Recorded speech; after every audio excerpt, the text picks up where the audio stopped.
قال العلماء: التوبة واجبة من كل ذنب.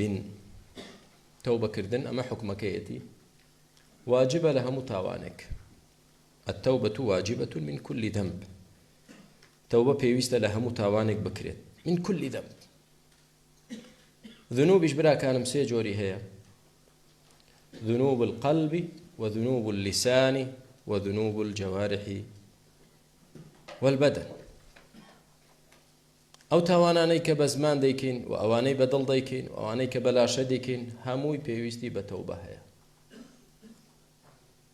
تاوانا كاني لا شمان رويشتن بوشوينيكي خراب بدست أزيد داني مسلمانان زنا كردن كشتن لخلق دان كاري خرابة كردن بلاشا هاو كاري كردن لسر إثم عدوان ريقري كردن وأنواع تاواني ترك بلاشا دكرت لا ارتكاب محرمات. وهروها كومل تاواني تر بلاشا دكرت كبريتية لترك الواجبات.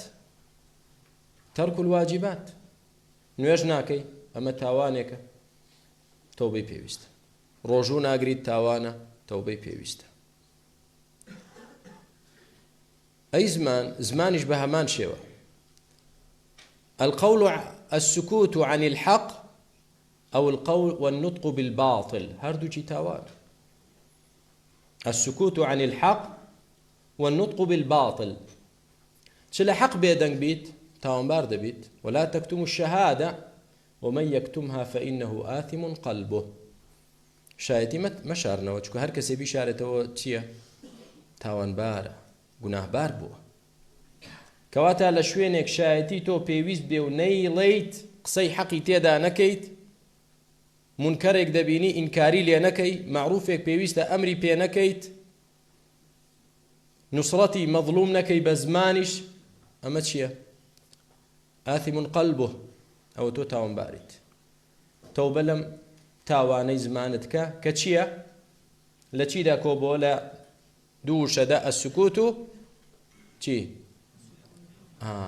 يعني عدم قول الحق. عدم قول الحق نوتني حق أما تاوان. جوري دومي تاواني زمان شيا النطق بالباطل. النطق بالباطل قسكردني ناحق ناروا بوشل أوش يعني ديسان تاوان. أمش بحر لا ساحل له يعني بحر ودريايك كناري نية أو أند دور وقورية تاوانا كاني كبزمان ذكري هر لغيبتو بهتانو درو كردنو تانو تشردان لمسلمانانو لك دار كردني مسلمانانو واستهزاء وقالتا كردن بمسلمانانو أما هموي چي براكانم هموي تاوانا كبزمان ذكريت پێویستی بە تەوبەیە. پێویستی بە تەوبەیە. و هەروەها تاوانەکانی دڵ. ستا لێرە پرسیارێک دەکەین. دەڵێن ئێمە لە دەرسی ڕابردوو باسمان کرد من هم بسيئة يعني بقلبه أليس كذلك؟ هەر کەسێ لە دڵدا نیەتی شتێکی خراپ بێ فلم يعملها لله كتبت له حسنة كاملة. هر کەسێ نیەتی شتێکی خراپی بێ لە دڵیدا بەڵام نەیکە حەسەنەی بۆ دەنووسرێ. ئێکەواتە بۆ دەبێت دڵ تاوانی هەبێ مادام بەدەم نەیڵێت و بە لاشە نەیکا. چێ وەڵام داتەوە؟ ئەخیر کاگڕژوان دێ کە عەزم و جەزمی لەسەر بوو. باشە. ها براکەم؟ أحسنت. مەبەست أمراض القلوب معاصي القلوب كبائر القلوب. ليرة ما بس من تاوانا كاني دل خويتي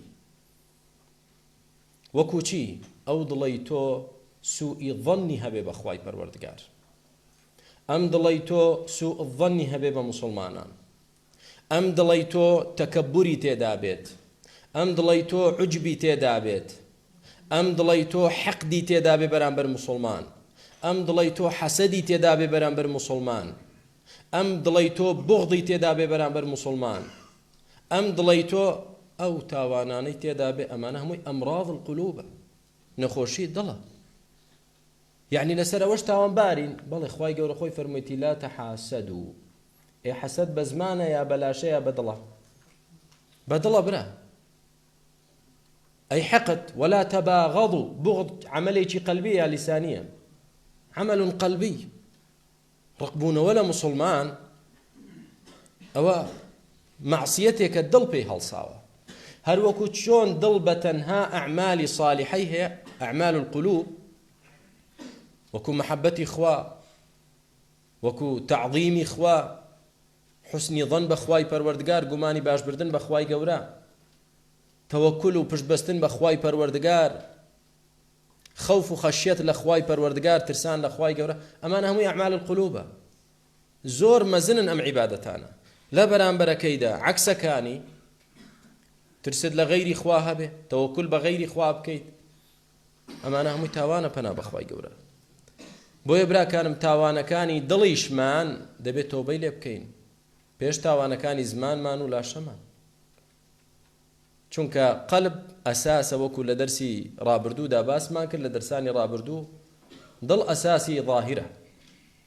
بۆیە فەرمووی التوبة واجبة من كل ذنب والذنوب توزعت على 3 مواطن. ما هي؟